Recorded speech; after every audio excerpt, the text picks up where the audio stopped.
Et yo tout le monde, c'est Faire Sympa. Aujourd'hui on se retrouve pour un nouvel épisode de Quotidien JO. Aujourd'hui pour parler de la journée du 28 juillet. Et je pense que vous commencez un petit peu à comprendre comment ça marche. Donc on va commencer tout de suite sans plus tarder avec les épreuves du jour. Donc les épreuves du 28 juillet. Bien évidemment comme d'habitude juste les trucs les plus importants que j'ai relevés. Donc tout d'abord on a eu Florence Ferrand-Prévot qui a remporté la médaille d'or et de très loin sur l'épreuve de cross-country en VTT.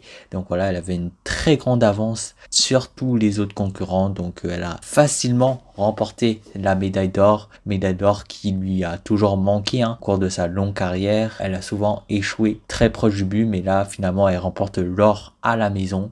Donc c'est de toute beauté. Ensuite, on a Amandine Bouchard, voilà, qui a remporté la médaille de bronze au judo après avoir échoué en demi-finale. Donc voilà, quand même pas mal et surtout beaucoup d'émotions qu'on ressent directement chez elle. Ensuite, on a notre GOAT, notre petit roi Léon Marchand, qui a remporté hier sa première médaille d'or aux Jeux Olympiques sur l'épreuve de 400 mètres. Lui aussi, il avait une avance de malade sur les autres concurrents, vraiment. Il était comme à l'entraînement, c'était beaucoup trop facile pour lui. Et donc, on espère que beaucoup d'autres médailles d'or vont suivre, à commencer par ces Jeux Olympiques-là de Paris, où il reste encore des catégories où il va concourir. Ensuite, on a Borel en escrime qui a gagné aussi une médaille d'argent. Malheureusement, il s'est incliné en finale, mais quand même c'est fait une belle médaille d'argent et lui aussi on pouvait voir clairement que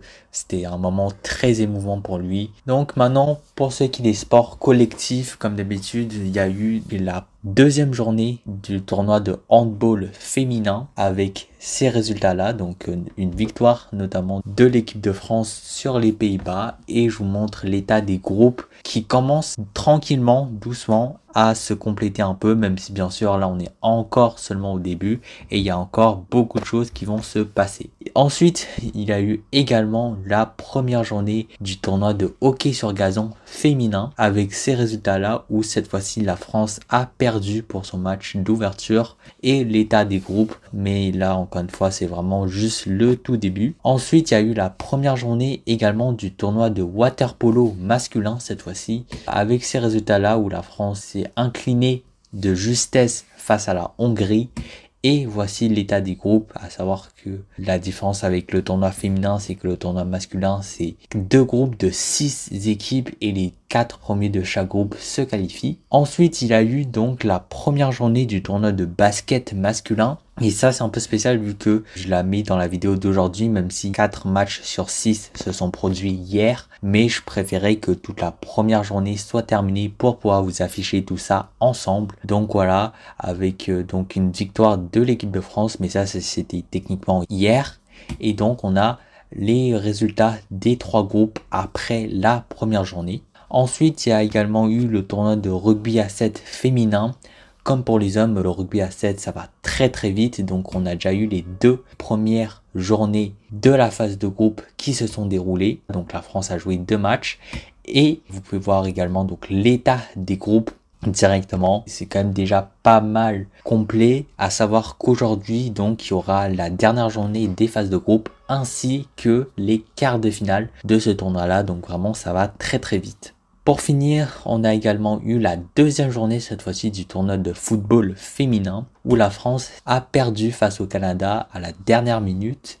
Et voici l'état des groupes qui encore une fois est déjà bien formé, mais il peut encore avoir des petites surprises lors de la dernière journée. Maintenant on va faire le petit point sur les médailles comme d'habitude, avec cette fois-ci le Japon qui prend la tête avec 4 médailles d'or, 2 médailles d'argent, 1 médaille de bronze, donc 7 médailles au total, qui devance l'Australie de juste une petite médaille de bronze. Derrière on a les États-Unis avec 3 or, 6 argent, 3 bronzes, donc c'est eux qui ont le plus de nombre de médailles totaux, mais pas le plus d'or, donc ils sont seulement 3e.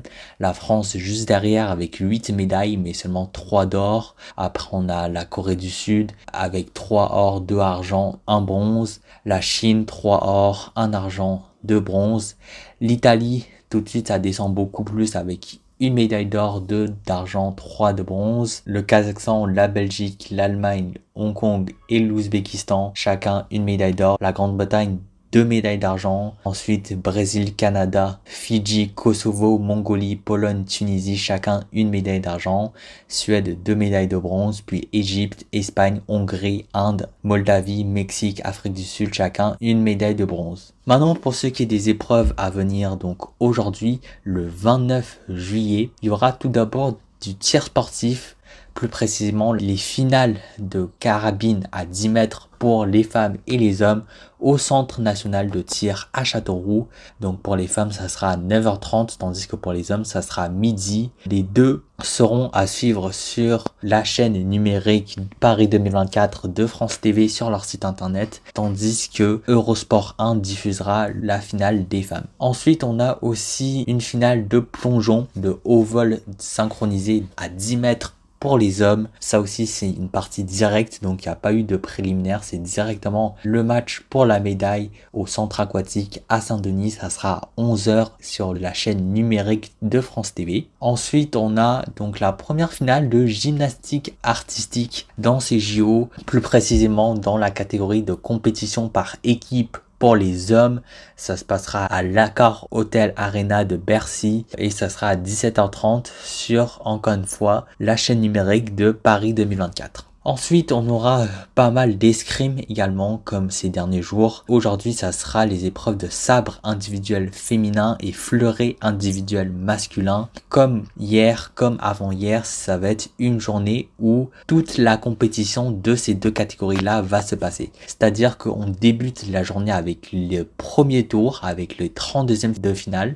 tandis que dans la même journée, un peu plus tard, se passera directement les finales. Donc voilà, ça va être très condensé. C'est au Grand Palais, comme d'habitude, avec le sabre féminin qui débute à 9h pour se terminer à 21h45. Tandis que le fleuret homme, excusez-moi, j'ai fait une erreur sur la présentation, c'est bien sûr fleuret homme et non pas sabre.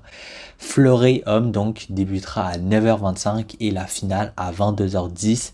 Ça sera retrouvé sur un mix de France 2, France 3, Eurosport 2. Il va falloir que vous appuyez un peu vous-même pour trouver ce qu'il vous faut. Et pour finir, on a aussi pas mal de finales de natation. Enfin, plus précisément, le 400 mètres 4 nages individuel femmes, le 100 mètres dos homme, le 100 mètres brasse femme et le 200 mètres nage libre hommes et femmes. Donc faut savoir que comme hier, il y a des préliminaires, mais seulement pour le 400 mètres 4 nages. Pour les autres catégories, les préliminaires ont déjà eu lieu les journées précédentes et là ça va être seulement la finale aujourd'hui. Ça se déroulera bien sûr à la piscine de la Défense Arena et donc pour les heures c'est 20h30 pour le 400 mètres 4 nages femmes, 20h40 pour le 200 mètres nage libre hommes, 21h41 pour le 200 mètres nage libre femmes, 21h19 pour le 100 mètres dos homme et 21h25 pour le 100 mètres brasse femme. Ça sera à suivre sur un mix de Eurosport 1, France 2 et France 3. Donc comme pour l'escrime, va falloir que vous appuyez un petit peu vous-même entre les chaînes pour voir c'est